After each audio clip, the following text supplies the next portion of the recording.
Hello everyone, welcome to this lecture. I am Dr. Cowart, your presenter for this particular lecture.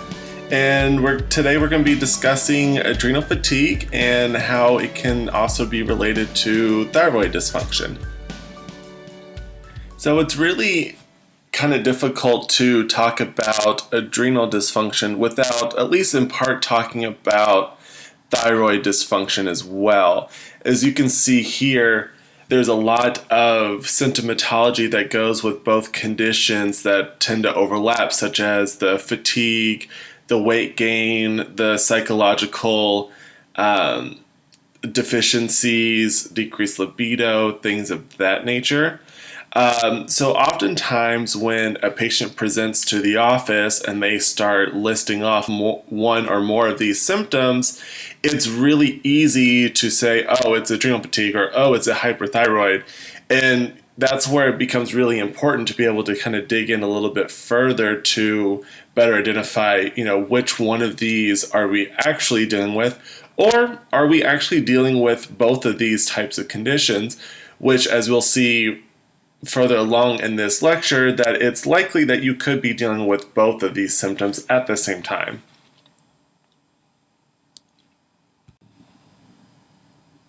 So as this is primarily talking about adrenal fatigue, I always like to start off with talking about some of the anatomy involved with what we're talking about. I'm a huge proponent of making sure that my patients are educated about their conditions, so that way they're just as much of a partner in their healthcare as I am. So to start out with your adrenal glands, they are located on top of the kidneys.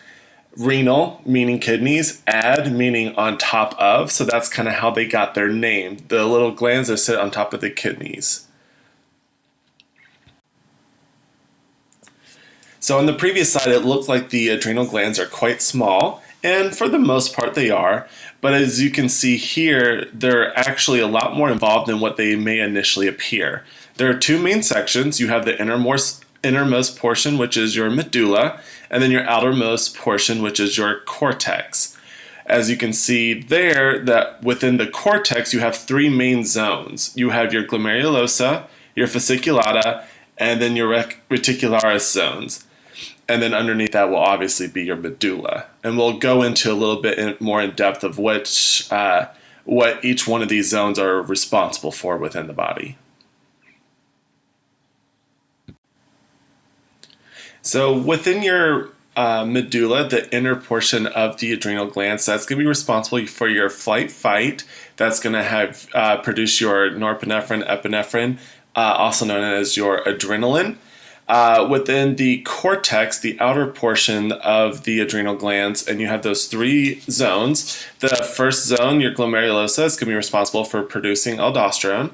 Your second and middle portion of that cortex can be responsible for producing your cortisol. And then the last section of that cortex, your reticularis, is going to be what's responsible for creating your androgens. And we'll go into further on how all those are involved.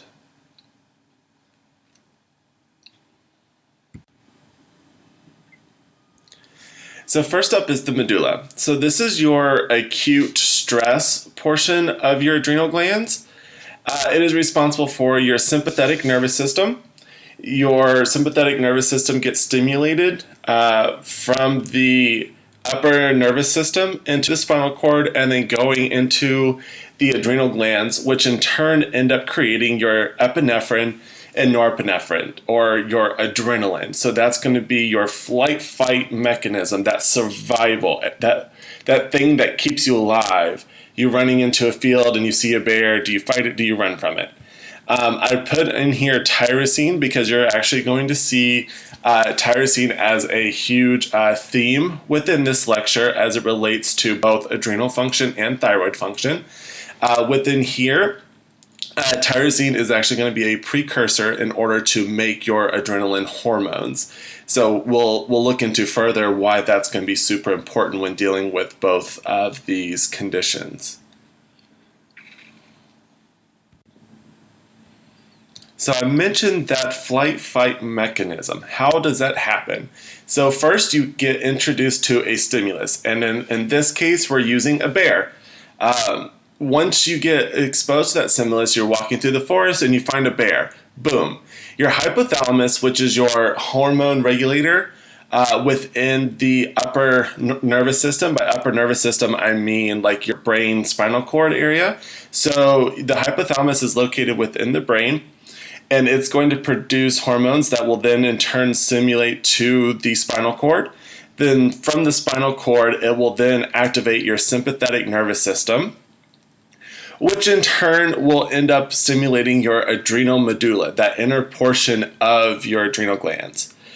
From your the medulla, you'll end up producing those adrenaline hormones, and then the adrenaline hormones end up going to target organs or target smooth muscles that basically allow you to fight or flight. Because you have to be able, if you're going to fight or run away from your stimulus, you basically have to shunt everything from the internal organs to be able to supply blood and oxygen to the peripheral muscles, so that way you can actually run or fight and things of that nature. Because when you're faced in front of a bear, what's more important? Be able to throw a punch or to be able to run away?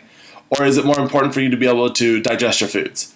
Obviously, you don't need to be able to digest your foods as much when you're faced in front of a bear. So that's where this sympathetic nervous system and your adrenal glands come into play.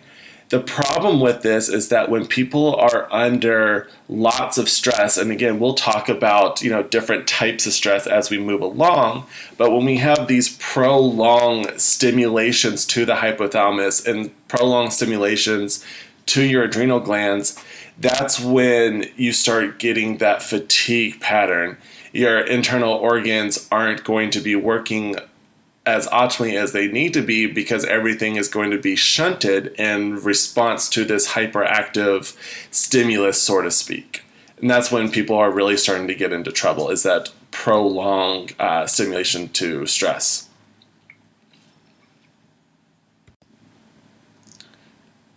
Okay, moving along into the cortex. I know some people respond well to lists, some people respond well to pictures, and I try to do a good combination of both.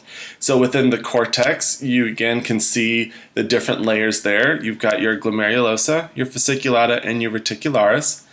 The acronym would be GFR. It's kind of an easy way to remember them.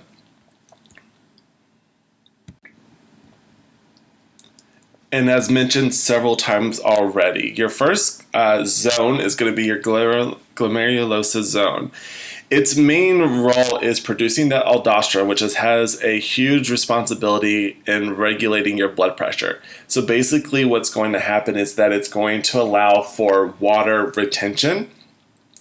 And when you have water retention, you in turn are going to have sodium retention, because as they always teach you in like your biochemistry or your chemistry classes, that salt always follows water. Hence the reason why you can put salt in your water and it'll quickly dissolve, is that salt always loves going where water is. That's why, with times right now with all the ice and snow we've had, we always put the salt out to help melt all that, because it's going to bind and get rid of the water molecules. So when you have an increase in water retention, you're going to also have an increase in sodium retention, which in turn is going to do the opposite to your potassium. Sodium and potassium often work in inverse relationship to each other. So when you have high levels of sodium, oftentimes you can have low levels of potassium. When you have low levels of potassium, that's when you're going to start getting into muscle weakness, because potassium is needed for normal muscle function. You ever heard that old school kind of tale of, oh, you got a muscle cramp, you need to have more potassium, so go eat a banana? That's kind of what we're dealing with here, is that when you have muscle weakness, muscle cramping, any kind of issue within a muscle, you're probably dealing to some degree with a decrease in potassium, and that's where you can kind of get into issues when there's like overproduction of the aldosterone from an overstimulation of the adrenal glands.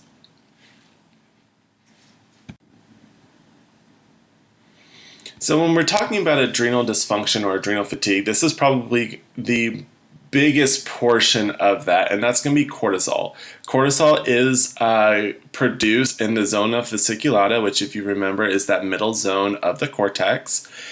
And cortisol is super important because it has a negative feedback loop with that hypothalamus. So we talked initially about how hypothalamus is your hormone stimulating area within the brain, which, going back to the flight-fight mechanism, will in turn stimulate the spinal cord and therefore stimulate the adrenal glands for the fight-flight.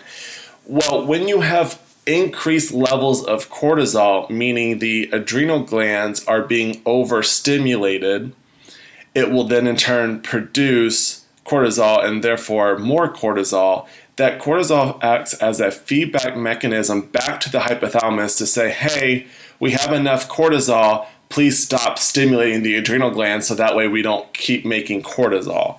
So it's that constant feedback loop of the hypothalamus, in a long transpiring of steps, stimulates the adrenal glands, which produces cortisol, and then the cortisol goes up to stimulate that hypothalamus, and it's that constant circle over and over again. So it's the constant check to say, hey, I need more cortisol, or hey, I don't need any more cortisol, please stop. Cortisol is also going to affect the liver to help produce glucose, and then in turn can cause insulin resistance and therefore an increase in adipose tissue if there's too much cortisol within the body. Cortisol will also increase blood pressure. In high doses or high amounts of cortisol within the body is also going to decrease your immune system. And then it will also increase your osteoclastic activity. Osteoclastic, meaning osteo means bone, basically, and clastic, think of it as eating away of bone or degrading bone or wasting away of bone. So think of things like osteoporosis, where you have decreased bone mineral density. That's going to be osteoclastic. So I always think of it, since osteoclast with a C kind of looks like a mouth eating away, it eats away and erodes at the bone. That's the way I kind of remember what osteoclastic means. High levels of cortisol will increase that activity, which can lead to things like I mentioned, osteoporosis, which obviously is not a good thing. This picture here shows a pretty good example of all the things that cortisol can do in the body. It will increase blood sugar. As mentioned, it will suppress the immune system, as I talked about, and now amidst COVID, this is not a good thing, so you definitely want to make sure that stress levels are in check. And then it will also increase your blood pressure as well. The interesting thing enough is that it will heighten your memory and attention, but in short levels. Obviously, a prolonged adrenal fatigue can actually do the opposite. But that's mainly because when you have high levels of adrenal fatigue, you will eventually kind of deplete the production of cortisol. So cortisol in and of itself will heighten the memory and attention because it will kind of push oxygen to the brain in a sense. But high levels of adrenal fatigue will actually do the opposite. And then also decrease of serotonin. That's why at the beginning I mentioned you can have psychological defects like anxiety and depression associated with high levels of adrenal fatigue.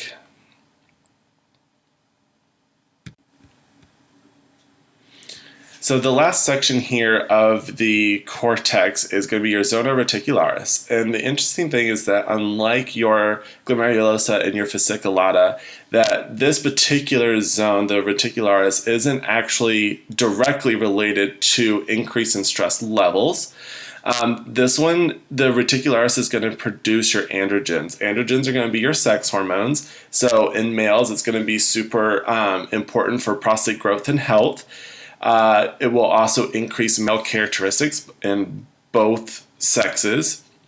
And so obviously it's going to produce the deeper voice in men, but high levels of androgens can also produce the unwanted or undesired features in females, such as like facial hair growth and a deeper voice and weight gain and things of that nature, and will also deplete the sex drive or libidos in female as well.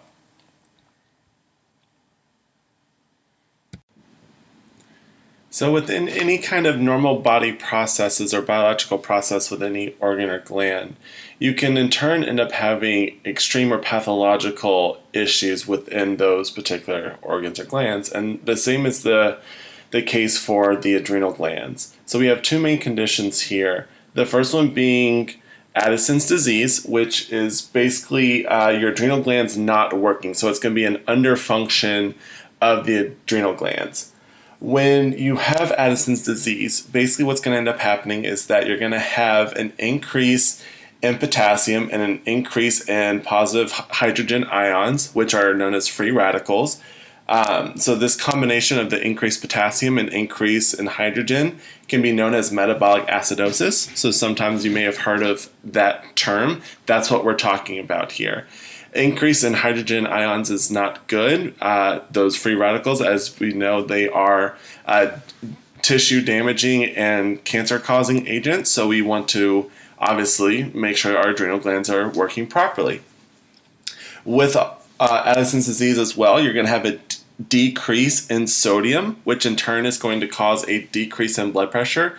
As we talked about before, your sodium follows water. And when you have a mixture of sodium and water together within your bloodstream, that's going to increase your blood pressure. So when you have a decrease in sodium, you're therefore going to have a decrease in water, and then therefore a decrease in blood pressure.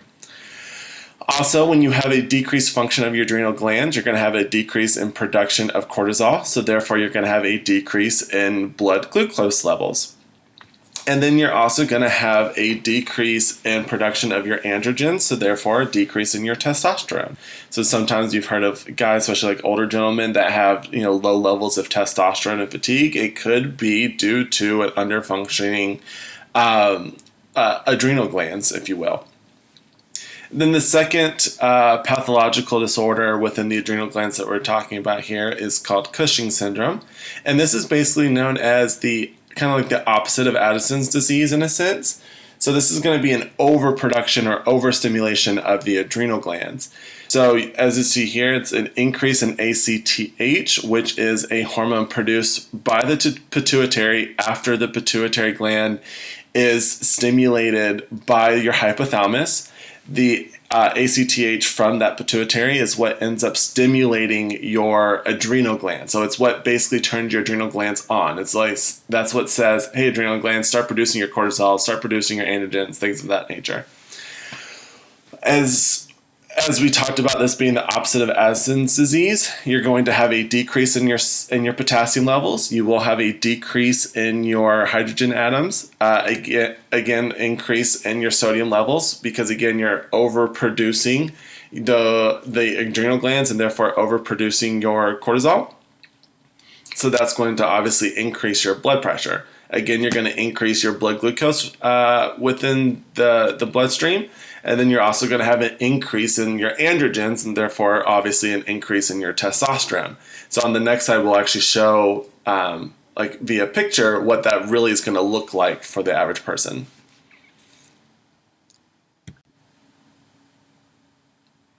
So as you can probably figure out at this point, your picture on the left-hand side is going to be representation of your Addison's disease. So you're going to get the cardiac insufficiency or hypotension. As I mentioned before, it will cause the low blood pressure. We will end up getting an atrophy of the adrenal glands, again, because it's going to be understimulating or underworking of those adrenal glands. And if you're not stimulating, you're not growing. So therefore, the adrenal glands will start to decrease and not function properly. So that's going to end up leading to infections, autoimmune disorders, things of that nature. That's also a small part into how we can potentially end up getting thyroid dysfunction, because if you start getting autoimmune type issues, autoimmune basically meaning self-attacking self, that's part of where Hashimoto's thyroiditis is, that hypothyroidism, where basically your immune system is actually attacking the thyroid, causing it to decrease in function. So that could be another correlative factor there.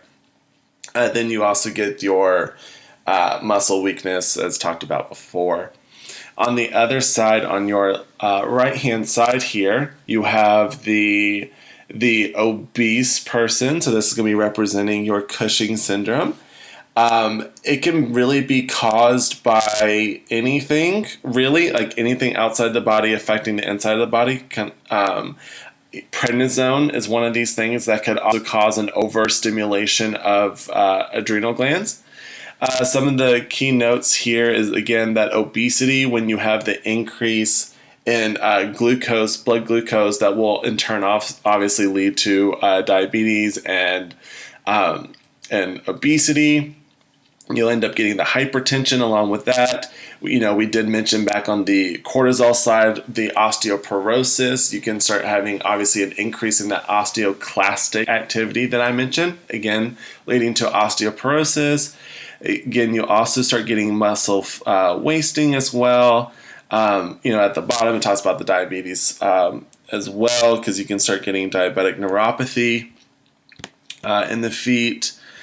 Increased facial hair is another one important to note. Obviously, that will be coming from an increase in the testosterone and things of that nature. So far as other physical features that kind of help distinguish between the two, as before, the previous person would be skinny and like the eyes protruding. This would be the opposite. Obviously, you have a more obese, you have like the truncal thickening, and then within the face, you'll get it more rounded. They call it moon face, which in turn will also potentially make the eyes look more sunken in. So you're basically looking at polar opposites here with these two types of processes.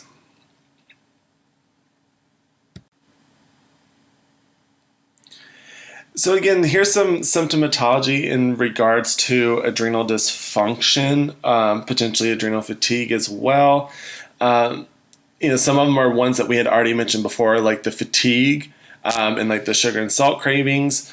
But some other ones that we haven't mentioned that we're actually going to be going a little bit more in depth later on, some of the sleep issues, sleep disturbances. The lightheadedness would be obviously involving with the swings between like high blood pressure, low blood pressure.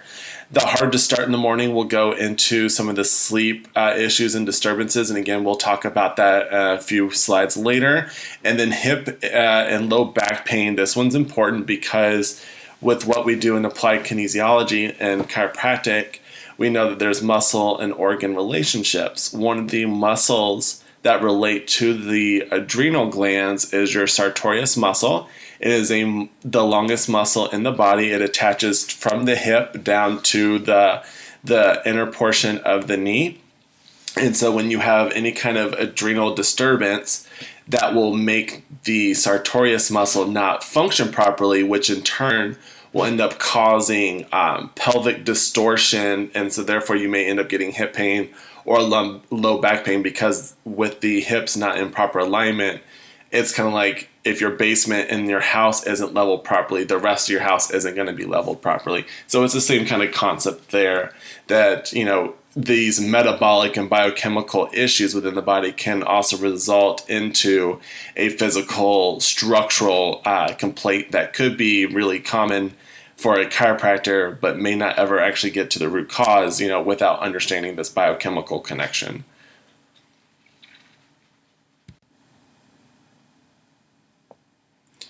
So far in this lecture, we've been talking about the what, the anatomy of the adrenal glands, what do they do, how they function, and what can happen with potential adrenal dysfunction and things. So the next part is to talk about why. Why does the adrenal dysfunction happen? So when we're talking about anything that happens wrong in the body, whether it be adrenal fatigue, thyroid dysfunction, big toe pain, headaches, neck pain, whatever the case may be, there's really only three things that's going to affect it to some degree, and we call that the triad of health. The first part, and as you can see, is the base of it, is the structural component. It's those injuries that happen to the body, the structural components, the physical demand on the body. The second piece is your chemical. Usually it's your biochemistry. It's anything exogenous, anything outside of the body affecting the inside of the body. And then lastly, it's emotional issues, and it's really important to talk about that when dealing with adrenal fatigue, and we'll discuss further into what different things that could mean.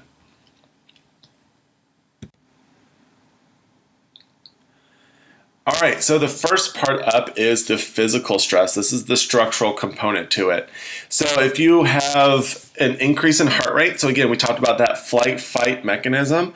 If you have a too high target heart rate where you're overworking, so people who potentially are like chronic marathon runners or bodybuilders, anything like that that's going to put huge physical stress on the body can in turn tax those adrenal glands and basically trick the body, making the body feel like it's constantly in a sense of survival, constantly having to fight that bear or run away from the bear, so to speak. Again, gravity can also have a huge part on physical stress on the body, which in this case, we're mainly talking about postural distortion. So if you're constantly looking down, having text neck, constantly looking at your phone instead of bringing the phone up to you, work ergonomics are bad, things of that nature, that's going to allow gravity to put more of a physical stress on the body, which in turn, again, will tax out the adrenal glands. And then lastly, you have things like your joint stability or your injuries. So when we have a decrease in adrenal function or adrenal fatigue, that in turn can cause what's called ligament laxity. It's going to cause your ligaments to not be a strong support system for your joints as they're supposed to be, which makes you more prone to injuries. And again, the more injuries you have and the more you're trying to recuperate from those injuries, the more taxing on your survival system, your adrenal glands, that's going to be. And the second piece here to stress on the body that can relate to adrenal dysfunction and thyroid dysfunction hugely is going to be any kind of chemical stress. So we've got a whole list of things here that can be related to chemical stress. The first one being, pollutants in the air. So things, if you think of, say, smoggy areas like out in California or New York, potentially, going back to like nuclear type things like Chernobyl or 3 Mile Island. We know that those radioactive issues have a huge issue against thyroid dysfunction, and we're seeing more and more people coming up with kind of unknown thyroid issues due to long-lasting effects those traumatic events had. And again, that kind of goes into toxins as well and heavy metals. Heavy metals are going to have a huge taxing effect on the whole body. And again, because the adrenal glands have such a widespread effect on the entire system, any kind of issues with heavy metals, especially since heavy metals like to live within the brain and the liver and the kidney, which all have a direct relationship to the adrenal glands, as we've already seen before, again, can cause those adrenal type functions, or dysfunctions rather. Plastics is another huge issue. Plastics are going to cause a lot of xenoestrogens, which are going to cause a whole lot of hormonal imbalances. So things like cooking in plastic Tupperware or plastic water bottles, where it's going to be constantly fluctuating between hot or cold, is just going to thoroughly perfuse those xenoestrogens into your water supply. And then, unless you can't guess it at this point, diet. Your typical American diet is just going to constantly tax the body in so many ways, especially in relationship to adrenal dysfunction and thyroid dysfunction. We know that heavy dairy and heavy gluten in the body is going to directly cause thyroid hypofunction, and in turn can potentially cause the autoimmune portion of that, the Hashimoto's thyroiditis. A lot more studies are coming out now that it's not just gluten, it's actually all grains themselves as opposed to just the gluten component, as that can directly interfere with issues within the thyroid. Back to the estrogens and things of that nature, and the water sources as well. You want to make sure that you're staying away from your basic unfiltered tap water. There's a lot of chlorine, a lot of bromides, things of that nature within our water source that will directly interfere and compete with the iodine receptors within the thyroid glands, which will in turn cause the thyroid glands to not function properly and not be able to produce those important thyroid hormones that are needed. So you just want to make sure that we're eating a nice, healthy, clean diet away from all these extra stuff, so to speak. So the last piece of that triad of health that we talked about is the emotional stress. And oftentimes this is the piece of that triad that gets oftentimes overlooked or ignored because it's sometimes really difficult to treat or really difficult to eliminate out of someone's life. When it comes to emotional stresses, obviously in America, we're the type of culture where it's the constantly go, go, go, do, work, work, work, especially in your higher cities like New York, LA, Chicago, DC. Everyone knows around here it's the constant back and forth and working environment here and with all the government jobs and things of that nature. Obviously, if you've got home environment with families that are less than ideal, that's going to cause a lot of huge stresses. Finances can be another huge stressor for people as well. We had already talked about that with adrenal fatigue and thyroid dysfunction, that anxiety, depression is super prevalent. So unfortunately, this can be a huge kind of never-ending cycle if this is left untreated or unchecked, because the adrenal fatigue and hypothyroid function can cause anxiety and depression, and then the anxiety and depression can cause even more stress, which in turn feeds the inappropriate activity of those adrenal and thyroid glands. So you can see it's that vicious cycle.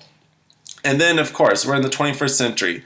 Social media is super prevalent. It started out with like MySpace back in the day, and then Facebook grew into it. And then now you have things like Instagram and TikTok where kids are just super inundated with, oh, why can't I be that person? Why can't I be this person? And look at them. They have like this most perfect life. And then people end up getting the anxiety, depression because they can't live up to basically this false sense of perfectness that people see on social media. And then not to mention, the bullying that also happens within social media, which can cause a lot of, so you always want to keep in consideration, practitioner dealing with any kind of adrenal issues or thyroid, the emotional component that comes along with this as well. So as you've seen so far, adrenal fatigue or the adrenal glands have a huge wide effect on the entire body. So we listed here some other key players that deals with the adrenal glands, and obviously we're going to talk more directly into the thyroid gland, but the pancreas also has a portion in this role as well. Sleep can also have a huge effect or can be hugely affected by your adrenal glands. And then obviously vision as well is going to be hindered by an aberrant adrenal function as well. And we'll get into all of these portions. All right, so now a little bit more into the thyroid issues. So again, here's our good friend tyrosine that I promised you at the beginning we were going to talk about. So within the thyroid gland, tyrosine is a backbone, a precursor, if you will, to the creation of your main two thyroid hormones, your T4 and your T3. T4 is your inactive form or less active form, if you will, and T3 is going to be your main active form. Your tyrosine is going to be a backbone to creating those two thyroid hormones. If you've got any kind of adrenal fatigue, your adrenal glands are extremely important for your survival. Without your adrenal glands, you will die. Because of that, there's always going to be a hierarchy within the body of what is most important when it comes to survival. With that being said, because of tyrosine being also that precursor to your adrenal glands, to those adrenaline, the epi and norepinephrine, because of those being so important, your body will actually shunt tyrosine from thyroid and go straight into the adrenal glands in order to produce the adrenaline when the adrenal glands are being overtaxed and overly stimulated. So this is why you can start having adrenal dysfunction, and then you can also end up having thyroid dysfunction or hypofunction at the exact same time because of that tyrosine relationship. So oftentimes when we're dealing with one or the other, both adrenal fatigue or the hypothyroid, we're also going to be, more than likely going to be supplementing with tyrosine at some point, potentially because of that relationship between the two. So I just wanted to mention briefly about the pancreas. Again, we had talked about an increase in cortisol levels within the body will also in turn increase the amount of glucose, which is in the bloodstream as well. Hence the reason why you're going to have an increase in blood sugar levels and therefore an increase in insulin. Obviously, when you're overstimulating the pancreas, you can potentially end up getting insulin resistance, and that's why you end up getting the diabetes with your Cushing syndrome people who have that overproduction or overstimulation of your adrenal glands. So again, I just want to mention in here that the pancreas is also involved with this, and it's always something that we're going to be looking at and evaluating with any kind of decrease in or increase in adrenal function with those types of patients. I definitely think this is a really important topic to at least hit on, because I get a lot of patients who end up coming to me saying, "Doc, I have a hard time sleeping," or "I have a hard time getting to sleep." And oftentimes it has to do with the relationship between cortisol and melatonin. As you can see by this chart below, that the cortisol levels and melatonin levels throughout the body, throughout the day, are in an inverse relationship to each other. So as cortisol levels rise, your melatonin levels decrease, and as your melatonin levels rise, your cortisol levels should decrease. So when you first wake up in the morning, that's why on one of the previous slides when we talked about symptomatology, why you may have a hard time waking up in the morning and getting started. It's because your cortisol levels may not be high enough in the morning like they're supposed to be, which is what helps you, wake up, get alert, and start your day to help suppress that melatonin. And also, conversely, why you may have crashes in the middle of the day because your cortisol levels, again, may not be high enough due to, adrenal insufficiency or adrenal fatigue with that. So it's always something important to keep in track of when dealing with these issues. So for me, this next segment really hits home because when I was younger, I had a hard time with reading and focusing and concentrating when I was a kid. Had difficulty with reading, was diagnosed with ADHD and ADD when I was younger before it got fully more understood. With constantly stimulating of the adrenals or of adrenal fatigue, you'll start having your pupils dilate. That's so that your body can take in as much information as possible so you know where you got to run to when you're trying to escape that bear. Hence the flight-fight mechanisms with this. Because your eyes are dilated and you're taking in so much information neurologically, it makes reading difficult because you're not able to focus or have your pupils constrict to be able to focus on what it is that you're reading. So you're constantly distracted, your eyes are darting all over the place, and then that's when you have that kid, it's like, I can't read, I don't like reading, I don't enjoy it because I can't concentrate. But that particular individual may be okay with like picture books, something where they can take in a lot of information, and that's how they're able to process. So it's always good to be able to identify these, especially within your children, because it could be something that is affecting their adrenal glands as to why they can't concentrate, especially with kids, and especially when the States, almost always in some relationship to their diet. They're eating something that is drastically, systemically taxing out their adrenal glands and causing these issues. Almost always, it's definitely something you have to consider when dealing with these kind of issues, especially in kids. And also keep in mind, this can also happen with adults well. More and more adults are being diagnosed with ADHD and ADD and things of that nature. So it's very highly prevalent within our culture.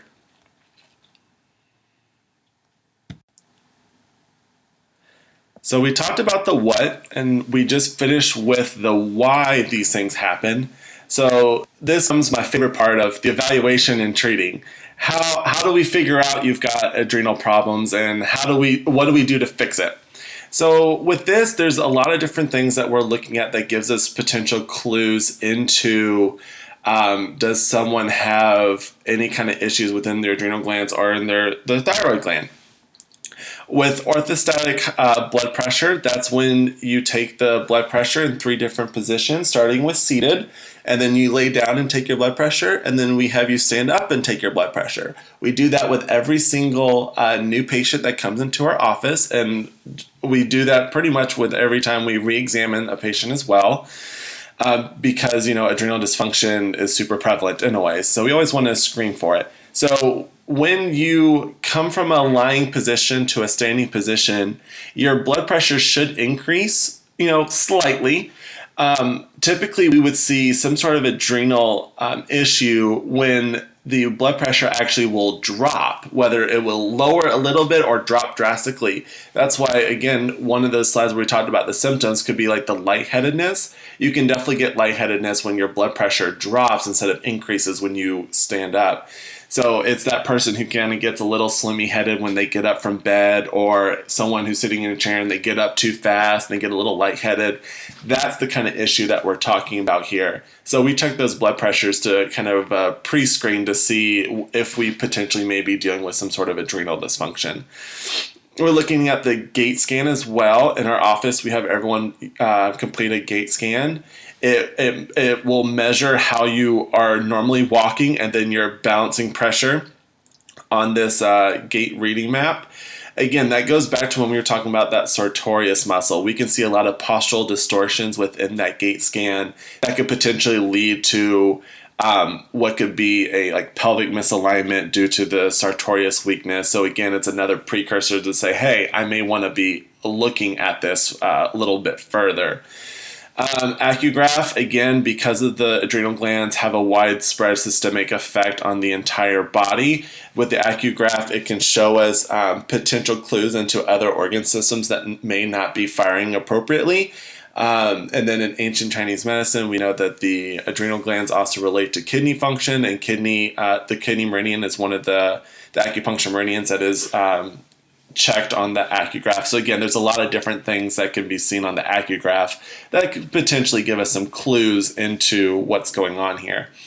Again, with the muscle testing, again, you want to test that sartorius muscle, maybe even the gracilis muscle, which also relates to the adrenal function. With the muscle testing, you may also potentially have, some sort of shoulder pain or shoulder problem with people who have thyroid dysfunction or hypothyroidism because of that teres minor muscle, which is an external rotator of the shoulder, relates to thyroid. And so you may have some sort of issues there as well. So using that manual muscle testing that we have in our tool belt as applied kinesiology practitioners is very important with these two issues. An ASI is known as adrenal stress index, so that's going to be a saliva collection test. And as the picture here to your right shows the first page of what your ASI is going to look like. So the green part of the chart is where you should be, and the blue line here is what you actually are, where you actually are along that chart. So again, with this particular person, you can see that first dot at 8 a.m. is below range. So that's probably going to be that person who has a hard time waking up in the morning and have a hard time getting started in the morning because they just don't have enough cortisol to help get their day started. But then you also see, towards midnight, they have a higher level of cortisol than where it should be, because it should be right in the middle of the green area. And with that, it could be that person of I just can't fall asleep. My head's racing. I can't turn my mind off kind of deal. That's what this patient looks like quantitatively, so to speak, with this. And then the ASI also will show us other issues like gluten sensitivities, insulin resistance, a decrease in sexual hormones, and things of that nature. All those things that we have already previously talked about in reference to adrenal dysfunction. And then, of course, there's always the trusty blood work. We can always, do a full thyroid panel. Typically, when you get your thyroid done, they're just going to check for a TSA. And then if you're lucky, they may do a T4. But you also want to get like a T3. And then there's also another, like 5 other blood works that we can also order as well to get a full history and understanding of what's really going on with the thyroid, because oftentimes thyroid dysfunction gets missed by only doing a TSH and your T4. And then again, with adrenal dysfunction, with blood work, you want to look at what your blood glucose looks like, what an A1C looks like again, which is a pre-screening to diabetes, things of that nature. There's all kinds of stuff we can look at under blood work for evaluation of your adrenal dysfunction and thyroid dysfunction. So the last slide was my favorite part of the lecture, of talking about how to evaluate for these things. The treatment's probably my favorite part, and it's how do I actually help the patients overcome these adrenal dysfunctions and thyroid dysfunctions. First and foremost, we have chiropractic. I am a chiropractor. With chiropractic, we're always addressing the nervous system. If your nervous system isn't operating properly, nothing else in your body is going to work optimally, because your nervous system is what ultimately controls everything in your body. We've already saw several examples within this lecture already about how important your central nervous system is in controlling and regulating your adrenal glands. So we always want to make sure that the nervous system is constantly upregulated and working as optimally as possible. Under chiropractic, we do move bones to remove the interference from the nervous system. Some of the bones that sometimes gets overlooked is within the cranium, the actual cranial bones, the cranial plates themselves. Because we were talking about the higher functioning portion of the central nervous system with that hypothalamus and pituitary gland that ultimately ends up going to the thyroid and to the adrenal glands, any kind of misalignment within the skull can cause an aberration to the hypothalamus and pituitary gland. So we always want to make sure that we're evaluating for any kind of cranial misalignments there. Basically, it would work as a kind of a kink to a water hose. You're still able to get some communication between the hypothalamus and pituitary and the rest of the organs, but it would probably be super diminished. So we want to make sure everything's freed up and moving as properly as possible with that. So it's something else that we're always constantly looking for and evaluating with our patients. We have here NET.